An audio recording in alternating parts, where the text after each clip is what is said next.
Welcome to Happy Path Programming. I'm Bruce Eckel. I'm James Ward. All right. Well, welcome everyone. I'm here with my friend Sharon, who I used to work with at Heroku long ago. And I wanted to have Sharon on because I think she created the best kind of company culture that I've ever been a part of, or I don't know how you would frame your role in it. I blame you, but I just because I think you did such an amazing job, and you obviously had a team of people and all that, and we can get into that. But I just always look so fondly back on my time at Heroku because it was a warm, welcoming environment for I think everyone, but I guess I'm in a privileged position, so hopefully it was for everyone. What was your title there? Mm-hmm. You had an interesting name, I think, for it. Right. So we called me the Vibe Manager. The Vibe Manager, and then I think you said at your current role, you have a name. What's the name of that? Head of People and Culture.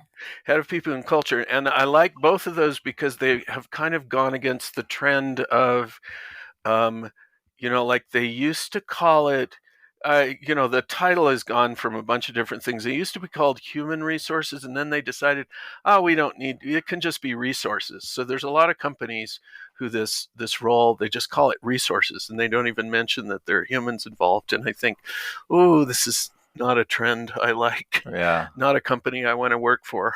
Yeah. Where I'm just a resource. Yeah. Wow. Yeah. So we, just to set a little more context. So Bruce and I talk about culture a lot in terms of developers and companies. And there's so many times in our conversations where I'm like, oh my gosh, Heroku did this so well. And Heroku was just the example for me on how to do culture well. And so that's where I'm like, we got to talk to Sharon. So anyways, here we are. I love it. Yeah, so do you have like a philosophy for culture?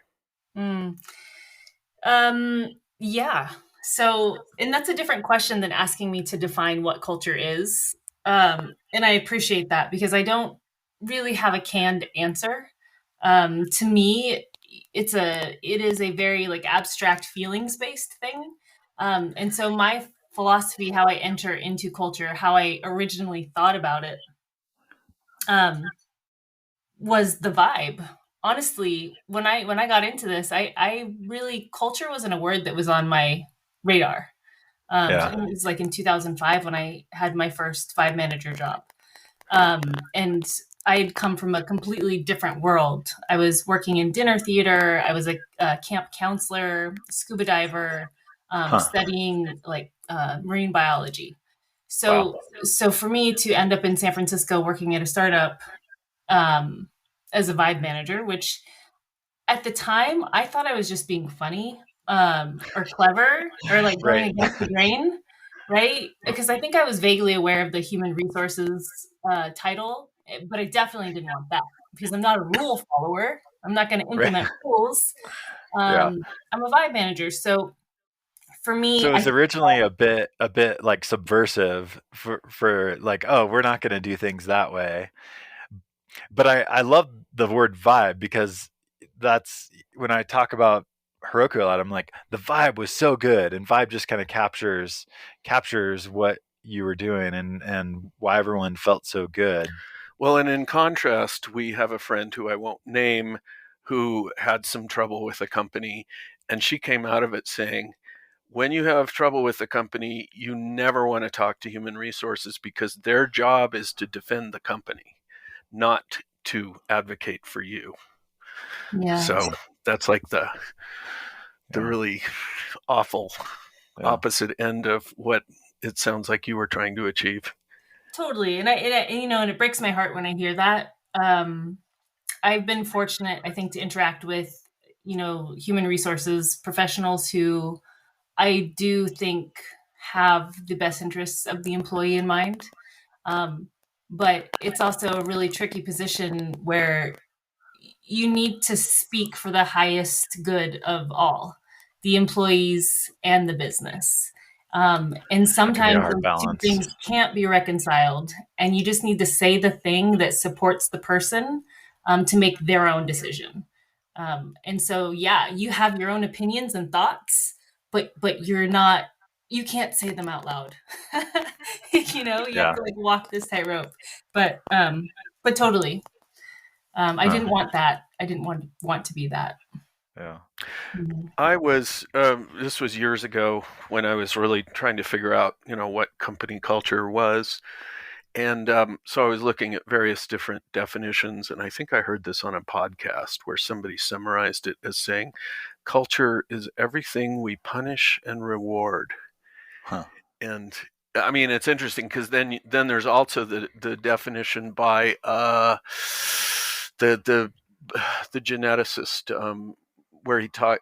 I think I think he wrote The Selfish Gene and things like that. Huh. And he was talking about, so you have genes and then you have memes, and genes are transmitted through sexual reproduction, and memes are transmitted through groups of people getting together and talking about things. And so the meme is the unit of cultural transmission.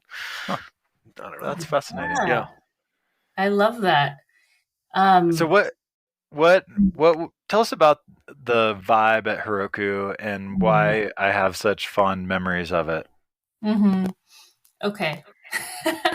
So, oh man, so many of us do, right? Like this story of Heroku, I think many of us are still looking back fondly and wondering, what was it that was so special? Like, if we could bottle that up. And over the years, I've, met with different folks who are looking to try and implement a culture like Heroku, which is impossible. You can't do it. And it's so what was it? What was it? A lot of it was innocence and just like a real, like just I don't know that we were working off of any blueprints. We just kind of were being who we were. And it goes back to the founders, of course, and the chemistry that they had with each other and their intention for starting Heroku and the actual product that they built, the problem that they were trying to solve. That was the core. I think this other piece that's interesting to mention, and there is a little bit of like Burning Man history there, Burning Man culture. And I don't know if you're familiar with Burning Man. Bruce has been four times, but a long time ago. Yeah, last time was like 2007. So, okay, cool. So my understanding of Burning Man, it's all about potential, right? And all ideas are good. It's very much a say yes place. And so for me, coming from a different background and landing at Heroku, I had all these like really great ideas kind of based off of my experience working with children, working in dinner theater restaurants, performance, and like how to create like a fun place to be for employees so that they could be really productive and feel happy and whole and healthy. And the founders would just say, yes, great idea, do it. And I got that. And that was very different, I realized, in the future, like working at other places. I would get sideways looks or I'm not sure if that will work. But at Heroku, it was like a sure, why not? Give it a try. And that really allowed, I think, some of those really great ideas to come through and take root. Yeah. Yeah, and as you were thinking about your answer, one of the things that I saw even illustrated just then was the thoughtfulness of it, that people were thoughtful and kind around those crazy ideas, and that it wasn't a immediate resistant, no, you can't do that, no, that won't work. It was, but see, that's a cultural thing too. Yeah. How are we around new ideas? Do we first run them up the flagpole and see if they will profit the shareholders? Right. Or do we think about what the lawyers will say? Or we have to be really careful. We can't just be trying experiments willy-nilly and seeing what happens, because bad things could occur. Oh. Yeah. Or is it, well, yeah, try whatever, and then it's sort of a fast experiment and feedback cycle. Yeah. Well, it was also in, actually you hear people talk about hire talented folks and then get out of the way. Like that doesn't always happen. So I feel like in the beginning of Heroku, that's kind of what was happening. Like let's trust our people to create the environment that they want to be in, and then we'll just be there to support them. So that brings up an interesting, one of the things that I've noticed about, I don't know, I guess organizations in general, is that you can have this, I don't know, Camelot period where everything is awesome, and yet because of the external forces that we have in, patriarchal capitalistic systems, eventually that's going to be worn down and whatever. And so it's always an ephemeral experience. And which I never wanted, I always wanted to go, no, we can make this last. But now I look at it and go, yeah, if I was going into the job market now, I would look for the most awesome place to be, but also understand that it wasn't going to stay that way. It's not going to last forever. It's like, and you have to see, oh yeah, we've hit the peak and now it's starting to decline, and now I need to go hunt for the next awesome place to be so that I maintain the quality of my experience. Mm-hmm. Yeah. Yes. There's a lot to be said about that. Where should we go?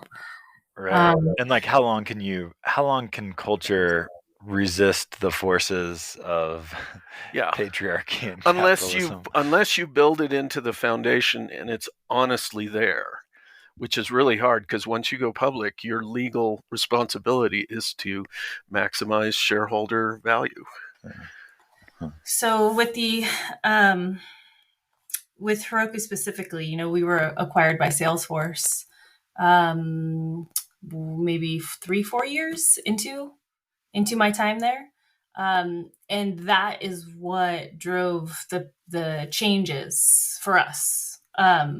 Because Salesforce has its own culture, and more momentum, more power, just larger, bigger energy, right? And when we were acquired, they really did their best to give us the space to kind of continue to blossom in our own way.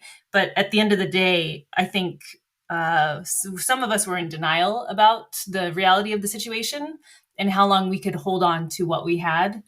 And we needed to hire new and different perspectives into the group, and I don't think that we had a strong enough structure in place to communicate to those folks who we were, or to use that as a rubric for who we did and did not hire. And we needed to collaborate and integrate with this larger company, and in order to benefit from so many of the programs that they had to offer. And that really it was nice for a little while. There was a lot of curiosity from the Salesforce side. But then there was also a lot of frustration because, they just needed to get things done. And maybe there wasn't time to deal with Heroku being special. Yeah. And and I remember one of the tensions that I saw happen was Heroku provided lunch for everyone every day, Mm-hmm. and Salesforce did not provide lunch for everyone every day. And so it created this tension where it was like, oh, why do the Heroku people get lunch every day and we don't? Mm-hmm. And so I think they ultimately ended up doing away with the Heroku lunch, I think, because it just seemed like this unfair thing between different parts of the company. And so yeah, there was just kind of these tensions that arose because, in some ways, Salesforce wanted Heroku because it was special, but being special also creates tension. Well, and Google does, meals, but they have a clear objective. They go, we want people to rub elbows and exchange ideas. And so without that, I mean, it sort of sounds to me like what you're saying is you lucked into a great culture for a while but didn't actually have these foundational concepts in place. So when Salesforce bought you, you didn't have a way to say, no, these are our foundational ideas, and here's why we do things. It just got worn away over time, like slowly. And the founders left, and Sharon left. It's just like the people that were kind of I think the foundation of that culture was people, and when those people left, then it deteriorated slowly. Is that accurate? Thank you. Yes, I wasn't sure how I was going to say that, but I love that the foundation was the people. But I will say that the Heroku culture, elements of it did live on. For sure. And I have connected with folks who have been working there at Heroku even recently, in the past year or two, and they know about the Vibe team. They love Heroku, and their Heroku is totally different than what I remember. But there's still that like magic that exists. And I think the other part of it changed. Even though it's changed, there is still something magical there. It just doesn't look like it did when we were there. Right. So, in your current role, based on what you learned from the past, how do you think it's possible to consciously create culture? And if you can, what aspects can you create and what can't you? I think it's possible to influence it. So where I start, okay, so back to your original question about my philosophy. So I think about landscape architecture and interior design. So, and with both of these kind of disciplines, the way that I approach it, let's say you get a plot of land, you're given a garden, and do whatever you like to this garden, make it better, make it thrive. And I'm going to walk in and I'm going to look at, what plants are already really succeeding and doing really well, and how can I help those plants to do even better? And where are the areas that are kind of neglected and just aren't really thriving? And where are the natural pathways? And where's the most sunlight? Where's the area that people are going to want to sit? And I start to work with the land in that way, to highlight and nurture the things that are really working. Same thing with interior design. When you go to redo a space, you could gut the entire space, or you could look for those elements that add character, and make the space feel welcoming, and then build around that. So when I come into a new culture, that's what I'm doing. I'm observing what is working, what has potential, and where is there wasted energy, and just focus. With that analogy, it's fairly, I'm sure you've seen the Netflix culture deck or whatever it is called. And there, to take that analogy, they will sometimes weed out anti-cultural or elements that they think are not contributing to the culture. And they have a very strong way of doing that, which is just, if this person was leaving, how hard would you, imagine that a person is leaving, how hard would you work to keep them? And if the answer is not really, then you should move them on right now. Don't let their culture degrade the culture that you have. And so they have that little mental test. What's your thinking about that? So I think that there is a good place for everyone to be, and they should be in that place. I think too often we try to make things work that just aren't working. My personal kind of mantra is, okay, we could work this out. We have the skills and the drive and the know-how to improve any situation and succeed. But sometimes the goal is just to move forward, right? Do we want to sit here and spin our wheels?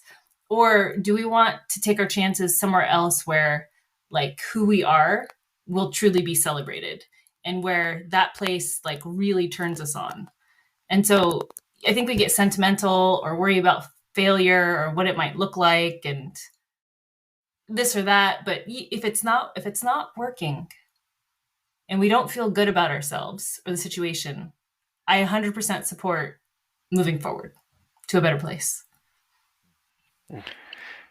It's interesting that in the metaphors that you used, the word that came to mind for me was beauty. Like you in interior design and landscape design, you want to like create beauty, and I think that that's part of the like memory I have of Heroku was that the culture was beautiful and was thriving, like plants thriving. Um, but there was also this element that weaved into beauty, which was Heroku also did focus on actual like visual beauty as well. Like the office was beautiful, the swag was beautiful, so there's this interesting kind of beauty element to it. I don't know, is that something you think about? 100%. And this is like my embarrassing little thing. But I think about Braca flower, sacred geometry, how just like the little microcosms and macrocosms and how things kind of reflect each other and like fractals. Right. So like that's the visual I get and how I viewed it. So the way that I was reinforcing the product and intention or the impact that we wanted to have on our customers and how we wanted the team to build in the way that we designed the office and the programs and the workflows that we designed internally. So everything we used internally should be beautiful so that we build beautiful things for our customers. That's not common. A lot of times companies use these like terrible tools. Things are so much better now though, across the board, but or these like ridiculous, inefficient like workflows that don't celebrate the user, and yet that's the type of product we're supposed to build for other people. Right. Why don't we get that? I guess there's a potential cultural mismatch where if you're telling your developers and product managers and designers to build something beautiful for your customers, but you're not also doing that for your employees, then there's a discongruity there that it sends a message. Yeah. Mm-hmm. Yeah, and that congruity at Heroku was huge. Like the office space was beautiful. The swag that the Vibe team gave the employees was beautiful. And so I think that just set the culture or example of like, yes, we create beautiful things for everyone. I went there once. I think you arranged it and spoke about something, and I still remember that the space was interesting and kind of everything about it was pretty interesting. Yeah. And I was sort of like, I wonder what it'd be like to work here. Yeah.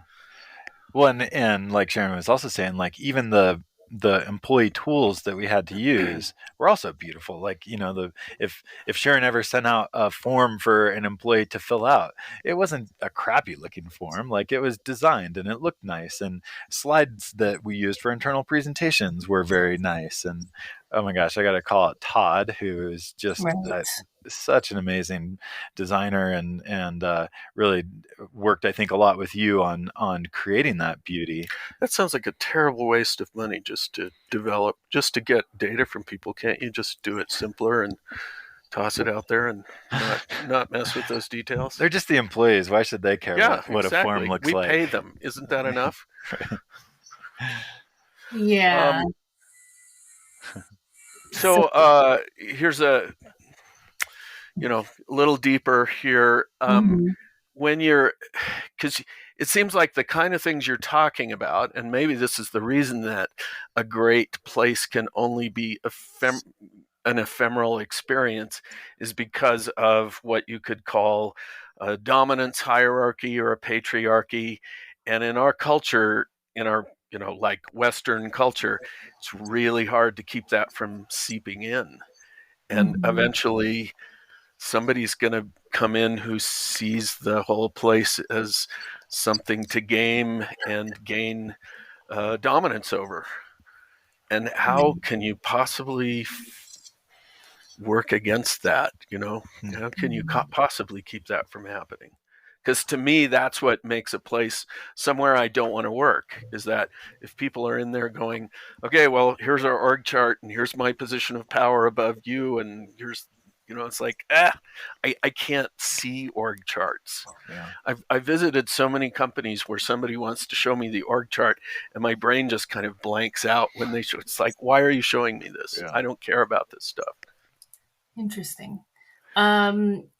So my instinct is to ask you what you think. That's like the coach in me, like, well, what do you think? But I do want to share my reaction. And it's, it's not something that I'd thought about in these terms before. But if we know that this is a pressure, or this is the environment that we live in, that we live in this like dominance seeking hierarchical culture world, that things are always searching for order, that we will eventually land in that place too, that the best we can do is seek to build something with that in mind. And if we truly have an intention to do something different, that needs to be called out up front in advance. And probably your purpose for building the company and the product that you're creating needs to be in alignment to doing something differently. And you need to make sure that the folks that you're working with really care about that too. And then you're going to have, some values in place that are going to help you make really tough decisions when those decisions come. What's an example of a value that you've I don't know, created or been part of that kind of was along these lines of balancing the patriarchal system? Okay. That is a great question. I have my personal values. I can't say that I've worked within a company that specifically had a value for that. You could say that Heroku had a design value, a beauty value that I think goes against the patriarchal system, because what it's saying is that it's quality over quantity. Taking the time and having the patience to do something right and create something beautiful is the most important thing. And in fact, that will produce a return for you. But looking at it through that lens rather than an efficiency lens, and like just do the minimal thing necessary to extract the most value possible in the short term. So more like long-term thinking versus short-term thinking. Yeah. Actually, that kind of fits. I could see that as the actual fundamental change, was that Heroku was begun with that as its foundational principle. And then when it got acquired, the principles of, well, yeah, but we got to be efficient and we got to be this and that. That's what actually started to impinge on the company and change it to the point where people started leaving because it didn't agree with what they had joined for. The things that I really, well, when I was looking at all of this, like how do we create a kind of organization where I would want to work? And I finally came to I don't know if you've read Reinventing Organizations, the book by Frederick Laloux. So anyway, it's basically describing the history of different kinds of organizations over, time. And that in itself is fascinating because each different kind of organization solved a different problem and then had its own problems, and ultimately leads to the emerging idea and implementation of flat organizations, and which is like, we're not trained to think that way, so it requires a lot of shifts. But the idea that you have, maybe 2 or 3 core foundational principles where, as you say, when you have a question, you can go back to those, and it's not the the company mission statement or anything, which unfortunately nobody can take seriously, because we know the mission is to maximize shareholder value, and it's not, these foundational principles, and they have to hold in place. How many times is the mission statement aspirational and not reality? Oh yeah, absolutely. Well, and it's like directed towards the people who might join the company, and not for the, it's not the whole company. Yeah, and so basically what you're saying, but those foundational principles have to be really baked in, and they have to have feedback mechanisms to make sure that they keep, that the company keeps on course, and that if somebody does something that isn't in alignment with those principles, everybody is willing to go back and say, oh yeah, that's not in alignment with our principles. And then if the company gets acquired and the acquiring company, doesn't, actually, I think the ideal flat organization is one that never gets acquired. It's just that's not its goal. Huge tension. Yeah, and that's not its goal. Yeah, its goal is to be an amazing place to work, and not a product to be sold.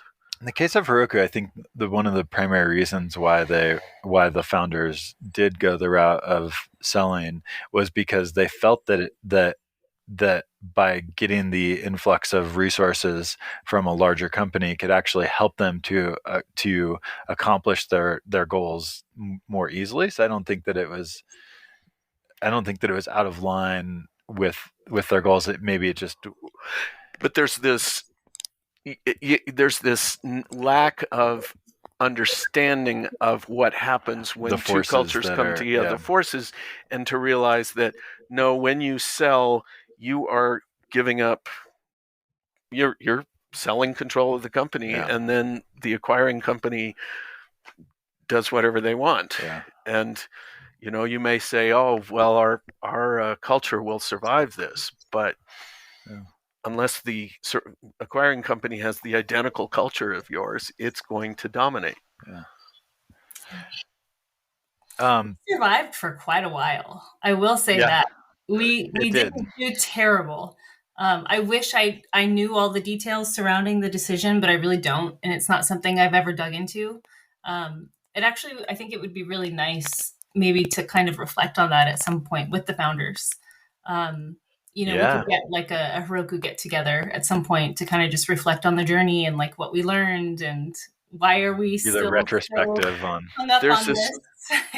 My friend Esther Derby is really good at stuff like this. I mean, she's like at retrospectives and analyzing things and asking questions and not, making statements and everything. Adam Wiggins kind of did a little bit of this on Twitter a couple months ago, and it was amazing. It was so great to like have him kind of do a Twitter retrospective on Heroku and what was great and what was hard with the acquisition and all that. Should have Adam on the podcast sometime. But one of the things I was thinking about was how when I joined Heroku, there was many times a day, it seemed like I would hear something about the Heroku way. And I think the Heroku way was a way to like capture who Heroku was and what they believed in. But what was interesting about it is until a year or two ago, no one had ever actually written down what the Heroku way was. And I think it was Joe Kuttner who actually finally like kind of wrote down his take on what the Heroku way was. But that was an interesting aspect of Heroku culture, was that everyone knew what the Heroku way was, unless, like me, when I was new to Heroku, I had to learn what the Heroku way was, and I only kind of learned it through almost example or something. It's like the definition of pornography. That's right. When you see it. Which is a problem, I think, because, as you're saying, it's like you need to be able to say, oh, this fits. Well, the Heroku way is the culture. And it's like, unless it's written down, then you can't say, oh, so this is our way. Does this fit with our way? And if a company's acquiring us, do you there's just trade-offs to writing it down, because as soon as you write it down, you end up with like the biblical book of Leviticus, where it just like how deep do you go into defining all the tiny little aspects of culture. Well, it's like the Zen of Python. Within the Zen of Python, it's not, they have wording, or actually Tim Peters has wording which says, okay, this is what we prefer, but it's not, leaves plenty of gray area. Yeah. Practicality beats purity every time. So, I think maybe that's even a phrase that you want to put in. You go, like, this is what we want, but then we also have a way to work with that to keep us from becoming basically fascists. Yeah. So tell us about the Heroku way and your thoughts on that. I actually don't have a lot of insight into the Heroku way. It's definitely something that I heard, but wasn't. I feel like it must have started within the engineering team. Yeah. And has something to do with the way that you work together, or the way that you wrote code specifically, like the aesthetics of it. And so that's not something that I was really involved in. But it strikes me as just another way for saying like engineering culture. Yeah, I think so. Yeah, and I think you're right. Maybe it was pretty focused on engineering culture specifically. I think there were elements of it that definitely related to the overall company culture. Like I feel like one of the core kind of company culture things, which we've kind of touched on, is delighting the customer and delighting employees. Like we should be creating things that delight people, and that is definitely like a core value, I guess, and I think was part of the Heroku way as well. It's like create delightful things. And how do you know what that is unless you're experiencing that yourself? Yeah. Well, and Sharon was doing lots of things to delight. Well, right. Create delight for exactly. So you go, oh, this is what delight feels like. All right, this is what we want to create for the customer. So okay. So I think it's really interesting, James, that you were a remote employee and you felt all of this, right? Yeah. Because this is a big discussion. I did get to spend quite a bit of time in the office, which I think certainly helped a lot.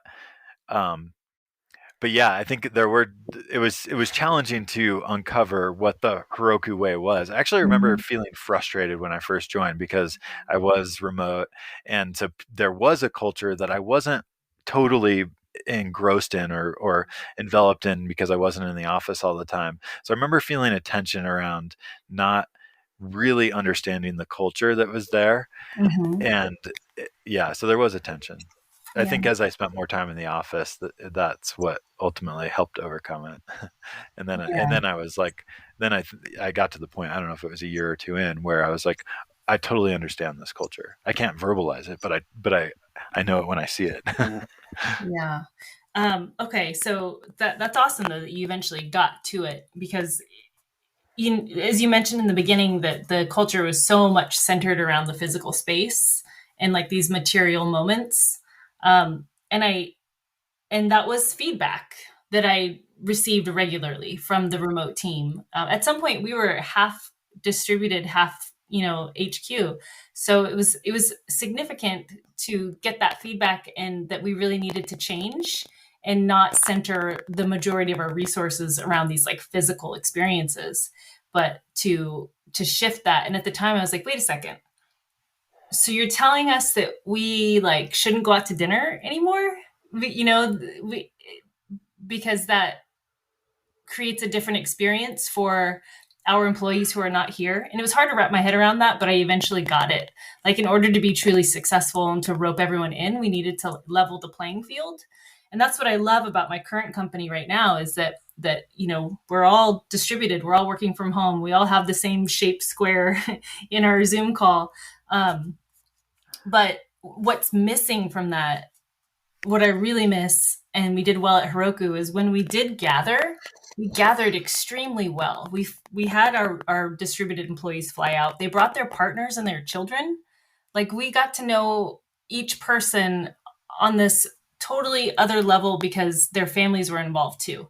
Because we wanted Heroku to be a wonderful place for the employees to work, but we also wanted it to be so awesome that their families felt it too. To think that, the work culture stops, within the working hours is false. Like, Right. what do you talk about when you go home to your family? It's all intertwined. Yeah. And so it was important to help kind of just to consider the impact beyond the walls of our company, and to look at the families and the communities as well. Do you think it's easier to create culture or change culture, or I don't know, influence culture when everyone is in a shared office? Is that just an easier, or maybe, I don't know. I'm gonna say no.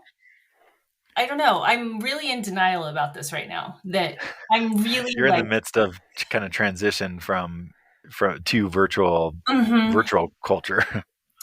Yeah, and maybe it just has a lot to do with how I've evolved personally. Um, I I I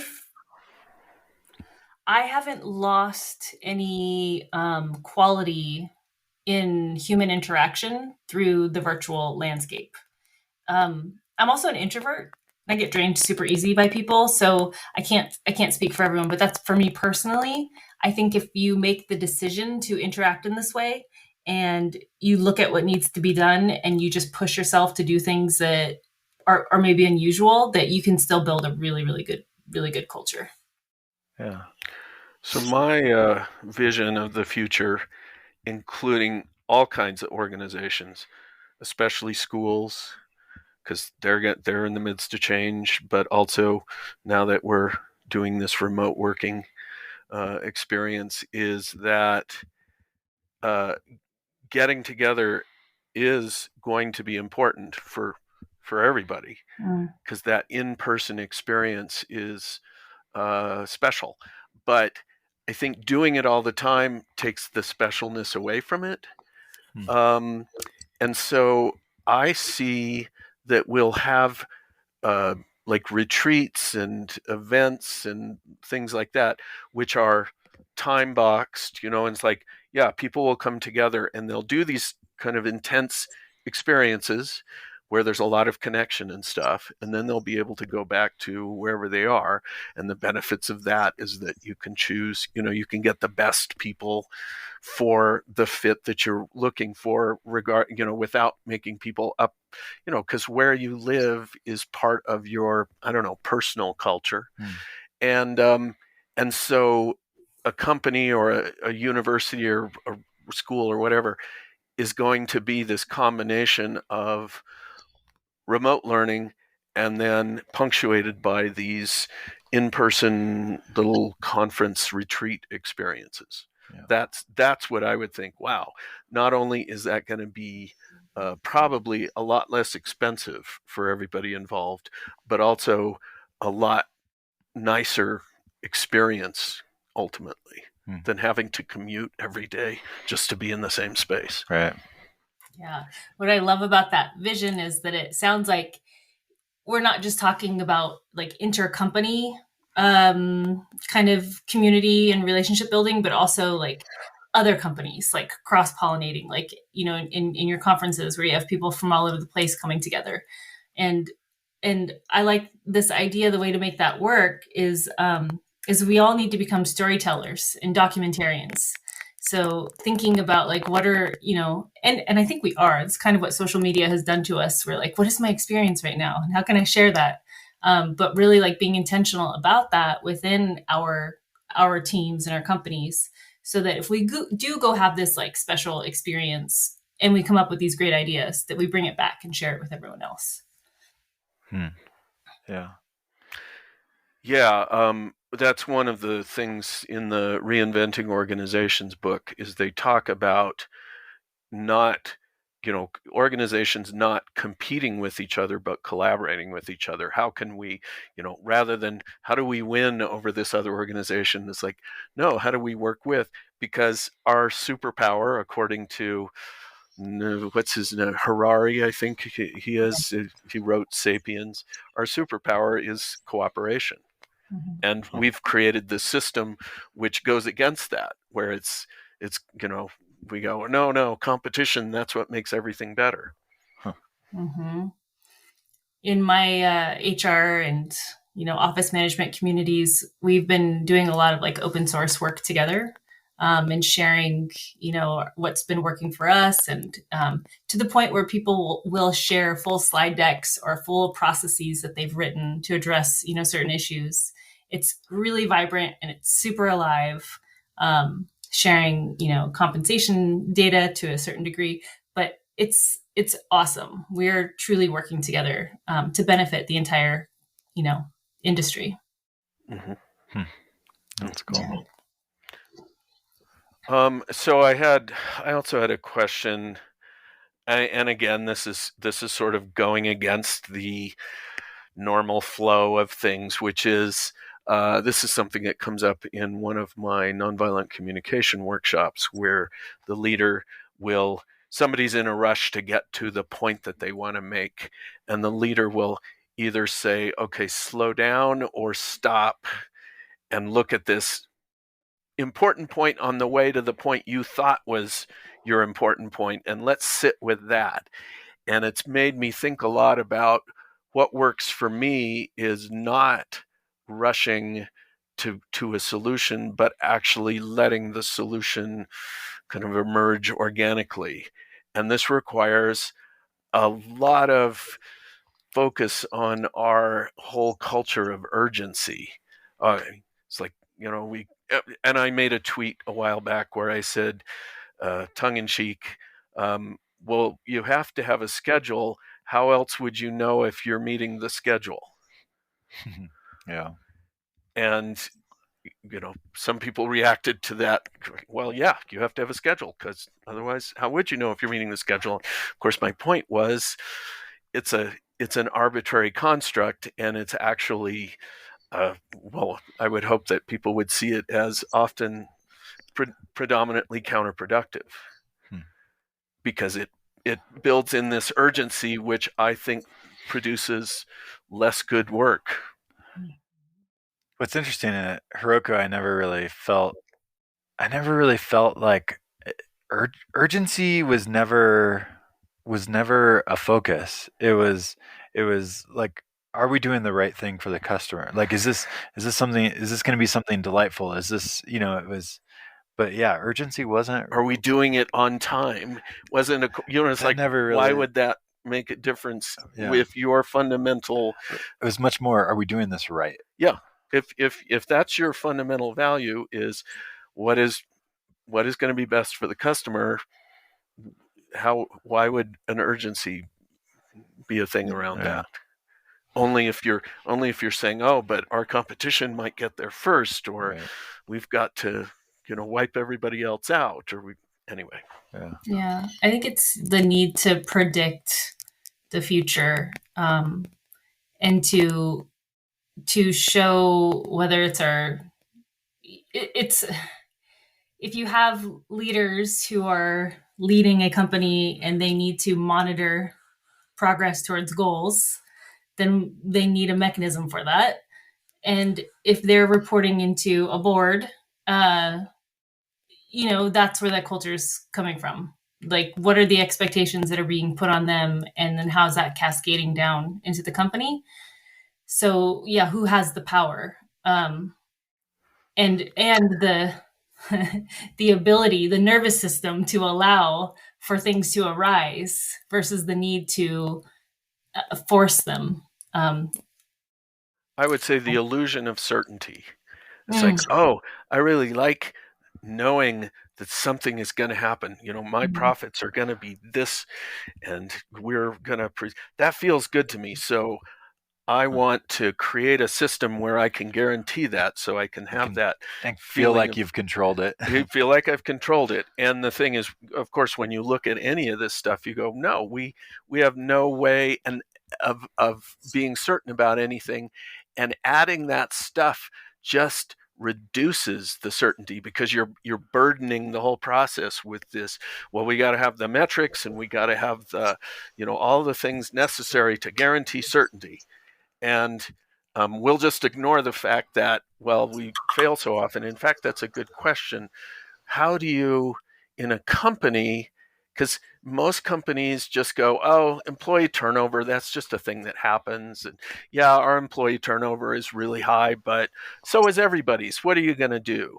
And to me, that's a huge feedback piece of information. It's like, what's our employee turnover? And is there something that we can do to, change that? What's your, how do you deal with that issue? It's a balance. It's a balance because on one hand, yes, people do leave, and there could be very good reasons for those people to be moving on. But to be dismissive and say, "Oh, it's no big deal," and not look at the reasons critically is a mistake. And then what you were talking about earlier, you made me think of. Are you familiar with Myers-Briggs? Sure. The personality test. So you have the so I'm an INFP.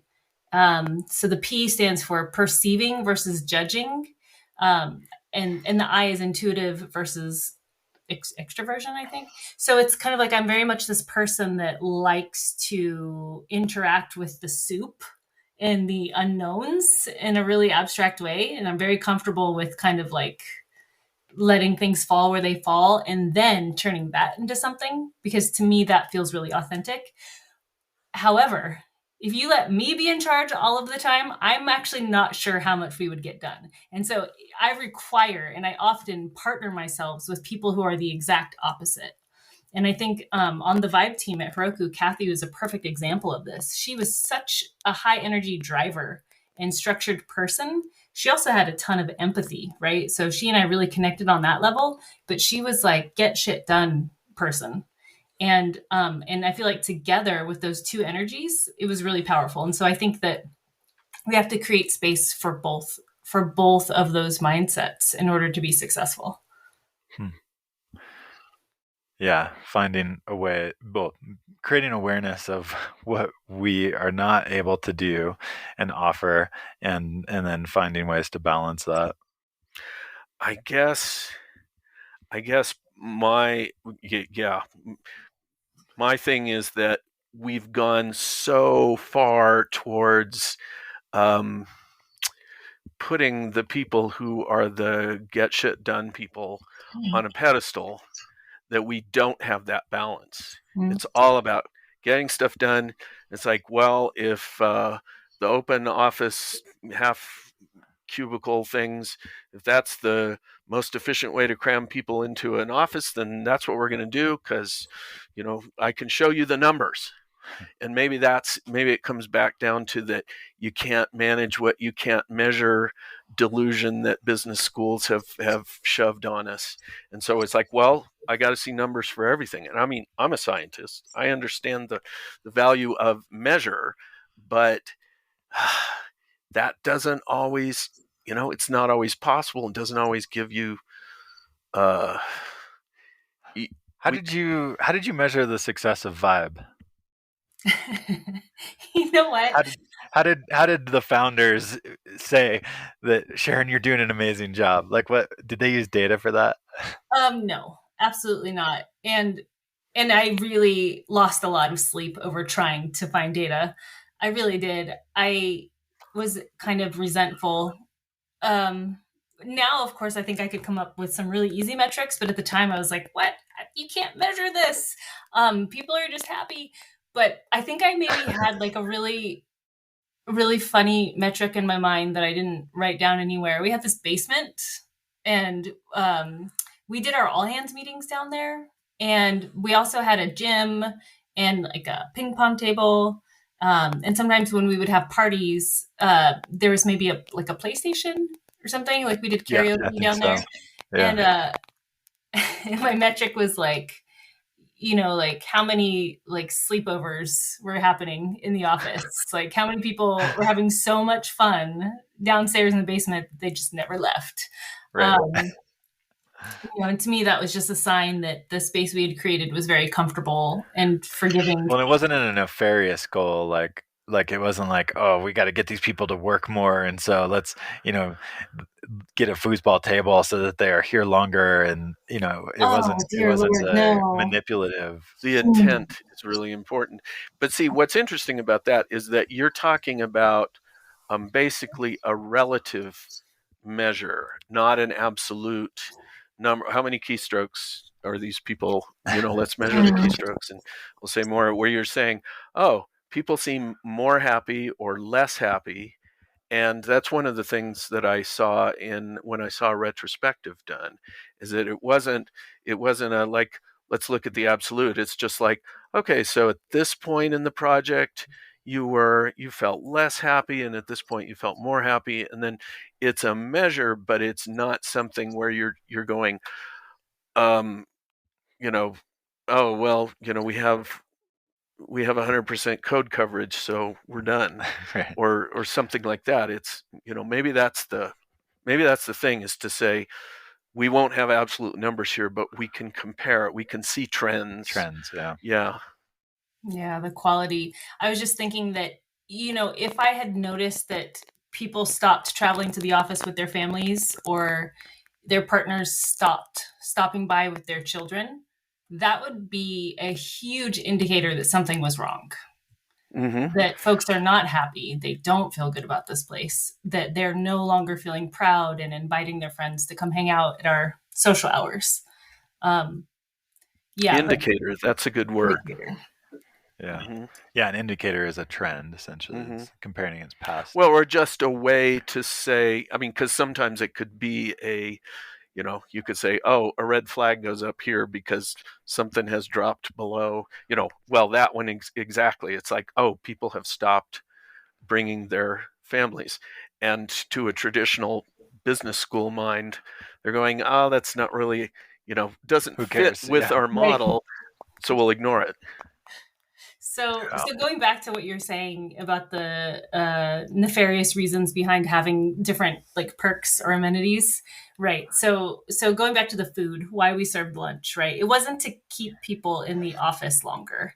It was literally born out of my personal health journey.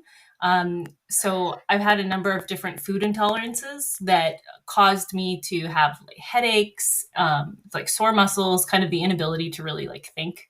And I knew how strongly food impacted me and my ability to show up in the world. And I looked at what people were typically eating, which is a lot of sugar and heavy, sleepy foods, or over caffeinating themselves. And I didn't want that for the team. I wanted the team to have real energy food, protein, high quality protein, fruits, vegetables, and kind of set that tone and pace that we're not here to drive ourselves into the ground eating chocolate covered espresso beans. We're here to do our best work and experience it, and then have energy when we go back home. So that's kind of where the food program started. And it was also a way to bring us all around a table to just chat and share time and take a break from working. One of the coolest things with the lunch stuff at Heroku, and I think you maybe experienced this, but the tables were just these huge long tables. Long tables. And so you would just sit down and meet people from other teams, and this doesn't happen at Google, because there's small tables, and so you go with your friends and you sit at your table with your friends. But at Heroku, you sit at this large table, and you every single time meet somebody new and talk to somebody from another team. And the thing is, I wonder if Salesforce didn't know those things that you have just described to me. It's like, oh, we have a clear goal here, which is food that energizes you, and also the long table, so people can get to know each other. And if that had been clear, they might have said, oh yeah, we don't want to mess with that because we understand what you're trying to do here. Yeah. It was also about practicality and scale. The Salesforce office was downtown with tons of lunch options, and we were in South of Market with a couple of places. That's right. And what works for a small company shouldn't be expected to work for, a super large company like Salesforce. But it's true. Things that work in the small don't always work in the large, and maybe that's an example of one. Yeah, but I could if Salesforce had been designed with that in mind, I think it could have worked. But I mean, where they were, they couldn't change, and so instead they changed Heroku. Yeah, which is, I think, one company dominates the other. That's why they bought them. So you can't expect it not to change. Yeah, it's true. Yeah. Any other thoughts? Oh, it's a hard problem. So but many. I think one of the reasons it's such a hard problem is because our whole, Western culture has so many of these pieces that are imbued in it that we're taught basically from the cradle. You have to have a boss. You have to be efficient. You have to be efficient. You have to be urgent. And power is good. Power is good. All of these, you want to get power because otherwise somebody's going to have power over you. So all of these things, which we don't ask, we just accept as the air, as the water that we are swimming in. Yeah. And so when you're trying to make a difference, when you're trying to change these things, you actually have to look at this and ask those questions. And so many people are going to go, well, no, that's not how the world works. Yeah, and thankful that Heroku, Sharon, was able to ask those questions and encourage to make changes that kind of went against the usual. Even if it only lasted for a while. Yeah, you have to know what you want. So you have to spend time thinking about what's important to you and the world that you want to live in. And who do you need to be in order to influence that? And then you just have to be super committed and find other people who are also committed and align yourself to those folks and don't give up. You're going to face a lot of resistance. Don't give up. It pretty much sums it up. Well, thank you so much, Sharon. It's been a pleasure to talk to you and learn from your experiences, and I'm so grateful that I got to be part of those, the vibe that you created at Heroku. So thanks for joining us. Thank you. Really enjoyed speaking with both of you.